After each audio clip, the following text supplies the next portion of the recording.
Hello learners, in this video we are going to know the important questions of the B.Ed course Education in India Status Problems and Issues। तो आइए जानते हैं important questions के बारे में।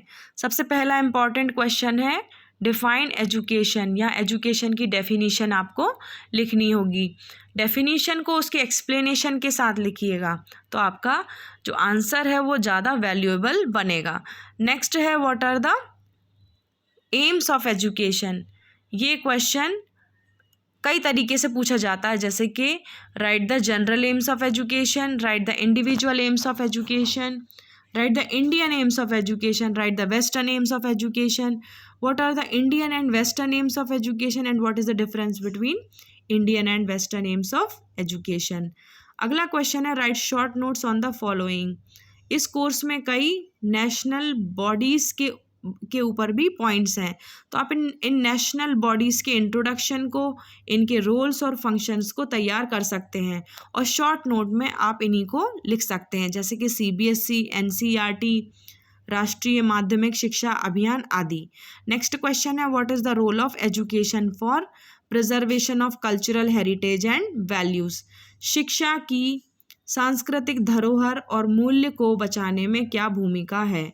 तो यह क्वेश्चन कई तरीके से पूछा जाता है, जैसे कि वो पूछ सकते हैं कि what do you mean by preservation of cultural heritage and values.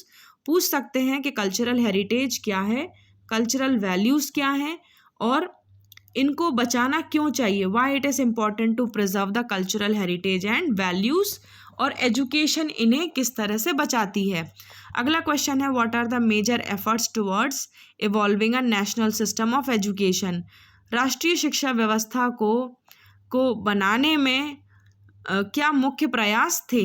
एक तरीके से ऐसे पूछा जाता है। दूसरा है कि what do you mean by national system of education. ये भी एक इम्पॉर्टेंट क्वेश्चन है, कई बार ये क्वेश्चन रिपीट हो चुका है।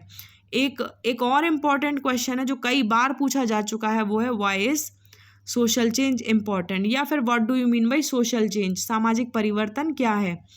इससे रिलेटेड कई क्वेश्चंस आते हैं, जैसे कि like what is the role of education in social change, how education is an instrument to bring social change, और what are the forces which bring social change, why social change is important. इस तरीके से या फिर इतने प्रकार से ये क्वेश्चन पूछा जाता है। और नेक्स्ट क्वेश्चन है what are the salient features of ancient education system. प्राचीन शिक्षा व्यवस्था की क्या विशेषताएं हैं या प्रमुख विशेषताएं बताइए।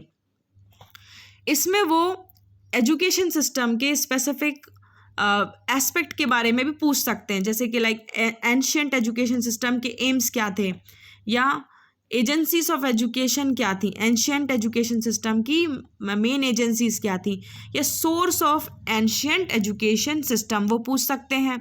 मेरिट्स डीमेरिट्स पूछ सकते हैं, तो आप इन सभी पॉइंट्स को ध्यान में रख सकते हैं। अगला क्वेश्चन है what is the meaning of agencies of education. शिक्षा के अभिकरण क्या होते हैं।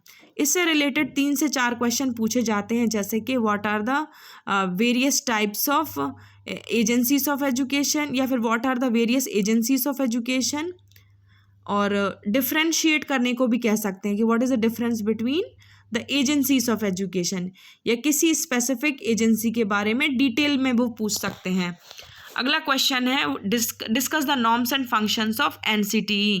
तो ये मैं पहले ही बता चुकी हूँ कि जो नेशनल बॉडीज़ हैं उनका इंट्रोडक्शन, उनके रोल्स, रेस्पॉन्सिबिलिटीज़ और फंक्शंस के बारे में अच्छे से पढ़ के जाइएगा। ये शॉर्ट नोट में भी पूछा जाता है और ये लॉन्ग क्वेश्चन के फॉर्म में भी पूछा जाता है। अगला क्वेश्चन है mention the programmes of in service teacher education. In service teacher education के कौन कौन से प्रोग्राम्स हैं वो आपको समझाने होंगे। तो प्री सर्विस अलग है और इन सर्विस अलग है, तो यहाँ इन सर्विस टीचर एजुकेशन के जो प्रोग्राम है वो आपसे पूछे गए हैं। तो ये क्वेश्चन आ चुका है, तो इसको भी आप तैयार कर सकते हैं। अगला क्वेश्चन है how education is an instrument of social change, justify.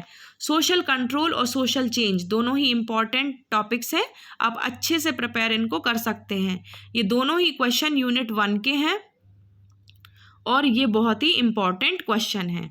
अब इससे कई क्वेश्चन बनते हैं, जैसे कि what do you mean by social control, how education is an instrument of social control, how agency like family is an instrument of social control, किसी specific agency के बारे में पूछ सकते हैं, एजेंसी ऑफ एजुकेशन के बारे में पूछ सकते हैं जो सोशल कंट्रोल करती है या फिर सोशल कंट्रोल एस्टैब्लिश कर सकती है, लाइक फैमिली। अगला क्वेश्चन इससे बनता है like how society is an instrument of social control, मतलब कि लाइक सोसाइटी, स्टेट कैसे हमें कंट्रोल करता है, रिलीजन कैसे कंट्रोल करता है, वो भी आपसे पूछ सकते हैं। अगला क्वेश्चन है describe the major landmarks of British system of education in colonial India particularly from the view point of aim, structure, curricula and methods of teaching. ये बहुत ही इम्पॉर्टेंट क्वेश्चन है, आप चाहें तो इसको लिख लीजिए कहीं पर, क्योंकि ये कई बार आ चुका है। इसमें ज़्यादातर वो मेथड्स ऑफ एजुकेशन के बारे में पूछते हैं कि ब्रिटिश सिस्टम ऑफ एजुकेशन में कौन से मेथड्स का यूज़ किया जाता था। और इससे एक और क्वेश्चन बनता है, वो है ब्रिटिश एजुकेशन सिस्टम ने हमारे मॉडर्न एजुकेशन पर क्या इम्पैक्ट डाला, what is the impact of British education system on Indian education system या फिर मॉडर्न एजुकेशन सिस्टम। अगला क्वेश्चन है mention the major recommendations related to secondary education of new education policy 1986। NEP 1986 के बारे में पूछ रहा है या फिर NPE 1986 के बारे में पूछ रहे हैं, तो ये भी बहुत ही इंपॉर्टेंट क्वेश्चन है और आपको जानना भी ज़रूरी है, तो इसको ज़रूर तैयार करके जाइएगा। नेक्स्ट क्वेश्चन है describe the guiding principles and main recommendations of NCF 2005। NCF stands for national curriculum framework. ये 2005 के फ्रेमवर्क के मेन रिकमेंडेशंस के बारे में पूछ रहे हैं, तो ये भी एक इम्पॉर्टेंट क्वेश्चंस है। So I hope this questions are clear to you. अब आप इनको कहीं पर लिख लीजिएगा और इनको तैयार कीजिएगा। थैंक यू सो मच, और अगले वीडियो में मैं कुछ और क्वेश्चंस लेकर आऊँगी।